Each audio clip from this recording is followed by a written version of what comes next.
So, from this moment forth, may all of you make the firm intention to meditate to the best of your ability, realigning yourselves with the pathway to nirvana. May all of you sit cross-legged, with your right leg on your left leg, your right hand on your left hand, the index finger of your right hand touching against the thumb of your left hand, with your hands resting gently, palm upwards on your lap. Close your eyes very gently, just as if you were only half closing your eyes. Similar to the way you may close your eyes just before going to sleep.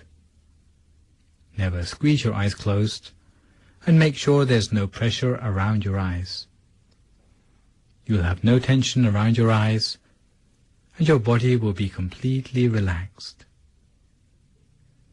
And fill your mind with happiness and joy, so that your mind feels refreshed and pure, clear and bright, free of any sort of worries whatsoever. No matter what sort of worries might come through your mind, let go of them all completely. Forget about all the things of the world, allowing your mind to be completely still, and imagine that inside your body is free of any organs or tissues, any muscles or bones, as if inside your body is just an empty space, just like a hollow cavity inside yourself, rather like a crystal tube or a diamond tube.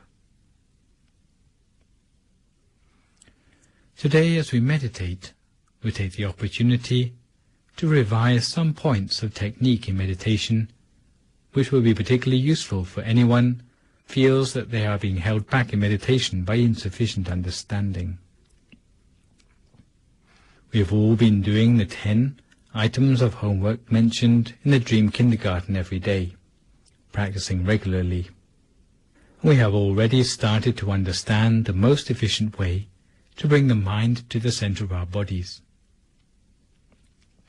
With experience, even just thinking about the center of the body, you'll find that your mind is already there at that point, 2 finger breadths above the navel. If you are adept, you will find that your mind can go straight through the center of the body. However, for those of you who have not progressed this far, you have to start off by resting your mind at the point which for you feels like the point of greatest contentment, without worrying too much about the precise position of the center of the body. Put your mind at the point which feels most comfortable and easy for you, and you will find that the happiness from meditation will gradually become apparent to you. You will start to feel that the solidity of your body is melting away into the atmosphere around you, starting to become more hollow and empty inside, as if you feel spaciousness, or as if you were alone in empty space. Some people will feel as if their body has disappeared altogether, as if all that's left is the feeling of your awareness. Some people don't know what to do next when they reach this point in their meditation, where their body seems to have disappeared. But the thing which one ought to do is just to rest our mind at whatever point feels the most comfortable for us, starting off with our mind there. Once our mind comes fully into equilibrium, you will start to realize that the mind is automatically realigning itself with the real center of the body. Some people may find it useful to imagine a bright, clear object about the size of a pinpoint, or like a star in the sky, as if one is appearing at the point where the mind has come to a standstill. We should keep such an image in the mind, gazing at it continuously and softly, but never attempting to stare, almost as if you are looking at it out of the corner of your eye, almost unintentionally.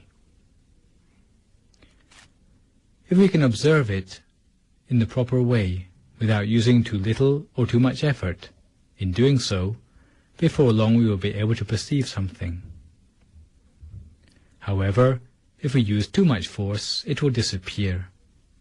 If we use too little effort, allowing ourselves to become distracted, then we will find that the object would disappear. So either way, too much effort or too little, it will disappear. And finding the optimum effort by which we can see the object the whole of the time. This is the real skill which we have to build up in our meditation. This is what we have to work on. What we have to do is simply to allow our mind to remain at a standstill without letting any questions come up in our mind, no doubts, as if we were just an inanimate piece of putty which was unable to think, like an object which has never had any thought of its own before. If this is how you start to feel about yourself, then this is the proper approach to the meditation. If you are unable to think any more, this will stand you in good stead, all the way from the beginning of meditation to the more advanced stages. Because education, through meditation, is beyond the realm of conceptual thinking. It is knowledge that arises when the mind is free of thought. It is pure, bright knowledge. We learn merely by what we see, acquiring the knowledge directly. It is rather different from the modes of learning we are used to. We have to study and memorize, read and write to increase your knowledge. The sort of knowledge we are talking about is a knowledge which comes independent of thought. It can arise only in a mind which is free of thought, a mind that is at a standstill. In Buddhism, such knowledge is called Bhavana Mayapanya, the wisdom arising from a still mind. It is practiced until it gives rise to inner brightness in the mind, and through the brightness we are able to see more than before, and by seeing more than before we learn new things about the reality of life and the world. This process is the opposite to our habitual methods of learning new things in the world. It allows us access to knowledge from inside. However, if we try to apply the external methods of education to our meditation, it will be more of a hindrance than a help. So please remember these words well. All we require in our meditation is merely to bring our mind to a standstill. In fact, you can bring your mind to a standstill anywhere at all in the beginning. Only when your mind is subtle and pliable will it be ready to make its way to the center of the body. A mind that is properly adapted will have the feeling of being alive and awake inside. It will have a feeling that is completely different from feelings encountered during the mundane run of events in our life. It will be as if something wonderful is stirring within us, with a quality completely different from our external feeling. Therefore, bringing the mind inside to the seventh base of the mind takes only a very gentle attention. Like an intention, on the off chance it will bring our mind to the center of the body. Once our mind comes to a standstill, at this point of stillness in our center, it will remain still from that time onwards, gently, in stillness, at the center of the body. You have to make sure that you are always having a feeling of ease in your meditation. If you ever feel that you are putting up a struggle in your meditation or trying to force it, then that is not the proper method at all. This applies both to body and to mind. If you find a feeling of tension inside, you need to relax yourself further, particularly your nervous system and your muscles, before you continue with your meditation. Once your body is relaxed, your mind will relax as well. Your body will be completely relaxed and still. So we have to train our mind in this way, and at that point we will be able to see a bright, clear sphere inside ourselves. Even with our eyes closed, it will not be dark inside for us anymore. We will be able to maintain our mind internally, stopping it from wandering anywhere else easily, the whole of the time. Maintaining the mind in equilibrium at the center of the body, we will find that there is a feeling of expansion inside. With such a feeling of expansion, we will have a sense that we are being drawn inwards, as if we are being attracted through into a new dimension by a giant magnet deep inside us. At this point, some meditators may respond to the new experience with surprise or even fright, because it's something they have never encountered before. However, we must just comply with whatever is the nature of our mind. We have to just let such experiences be, rather than struggling against them or even reacting to them. We must remain impartial to the inner experience, allowing it to follow through by itself. We will see that the study of inner knowledge like this is all the outcome of placing our mind by the proper method at the center of the body. If you can do this before long, we will be able to manage the proper method wherever we are. But in the beginning, it is important that we have the confidence in our own ability to meditate. We have to believe that we are going to be able to make progress in our meditation.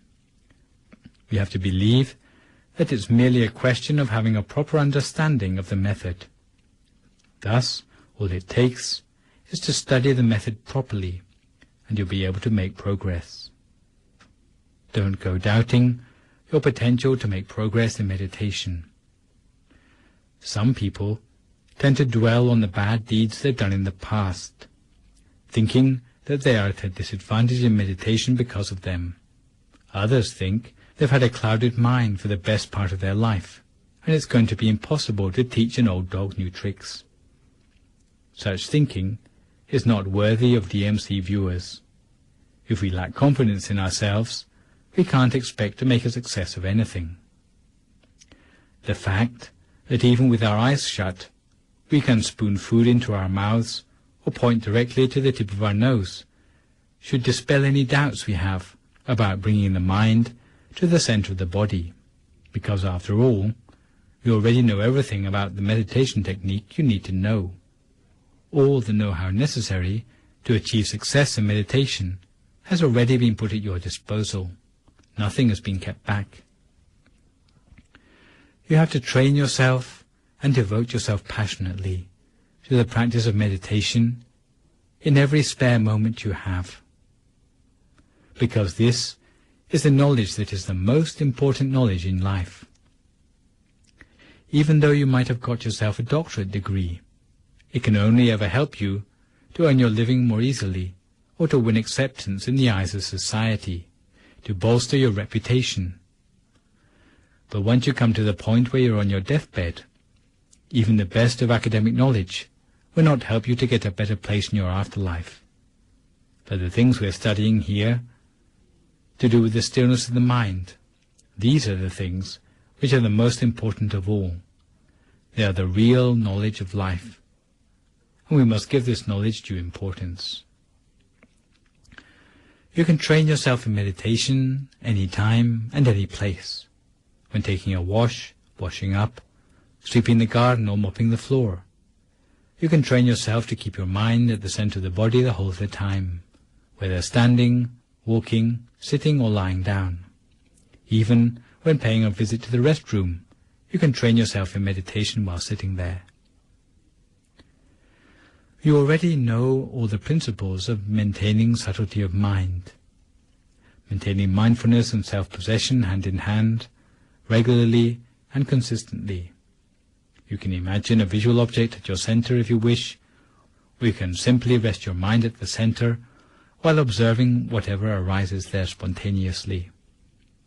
You can imagine an image, like a bright sphere or a Buddha image, or any of the root teachers for whom you have particular faith.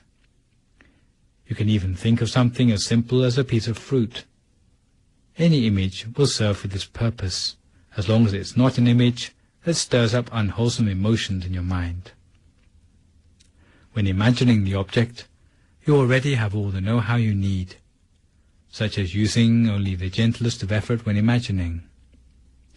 If you haven't struck the right balance when focusing, using too much or too little effort, then your body will tell you about it. Too much effort, and you'll end up with tension on your eyebrows or across your shoulders, and you may end up with a headache. If you find that your fingers are curling up or your abdomen is tense, then you are trying too hard. However, if you succumb to boredom, or you find yourself looking at the clock, again these are the signs that you haven't struck the right balance. Don't struggle on if you have these sort of symptoms, but you have to readjust your technique, relax yourself, and be more at ease in your meditation.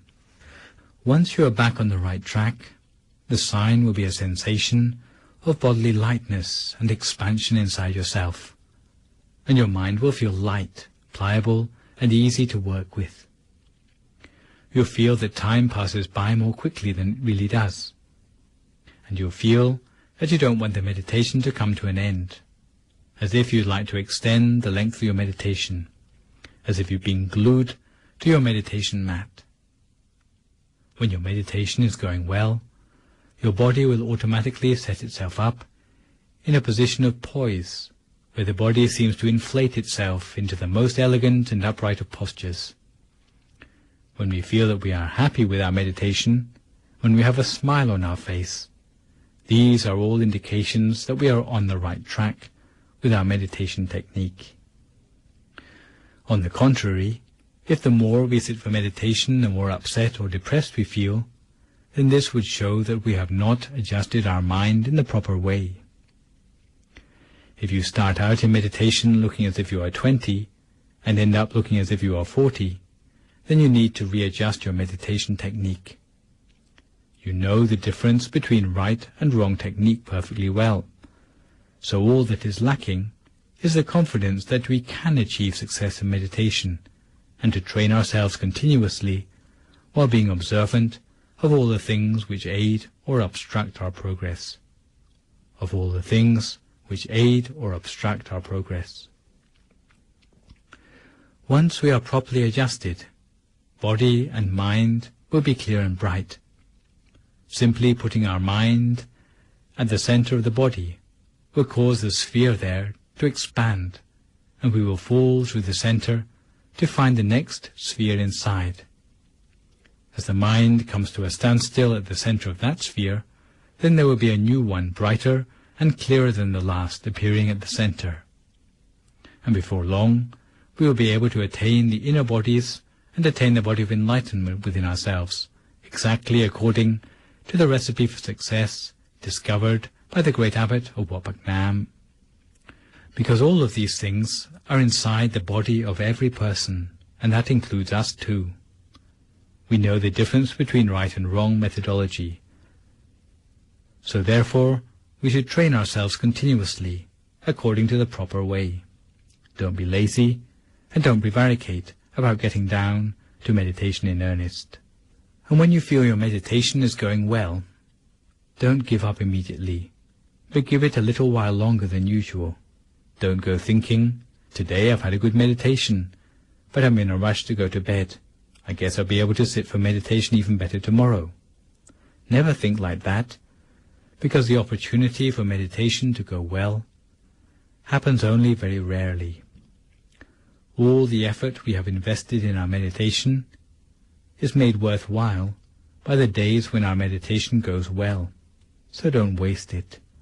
Don't go worrying about missing out on your beauty sleep, because we've already spent a third of our lives asleep. One night of missed sleep won't harm you. So give due importance to the meditation. If your meditation is going well, you should continue with it. Your body will indicate by itself when it needs rest, and that will be the right time to sleep. You ought to go to bed because your body needs it, not because your mind is worried about the lack of sleep, or looking exhausted at work, or not being able to think through decisions clearly in the morning. Don't harbor such lazy temptations in your mind, because the opportunity of your mind to come into equilibrium is rarer in anyone's lifetime than winning first prize on the lottery.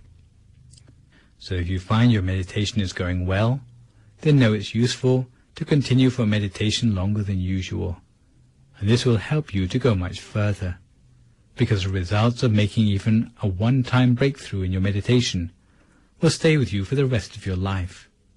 However, if you give up your meditation just as it's going well, even though you come back to the meditation at a later time, it may mean that you will never get those good experiences back again. It may take us many more years to get back to the same point in our meditation again. So we should cherish our meditation experiences, and rather than remembering the experience which we had on a particular day, we should try to remember the methodology we used to reach the experience on that day. Because there's a temptation to remember just the experiences while forgetting how we got there.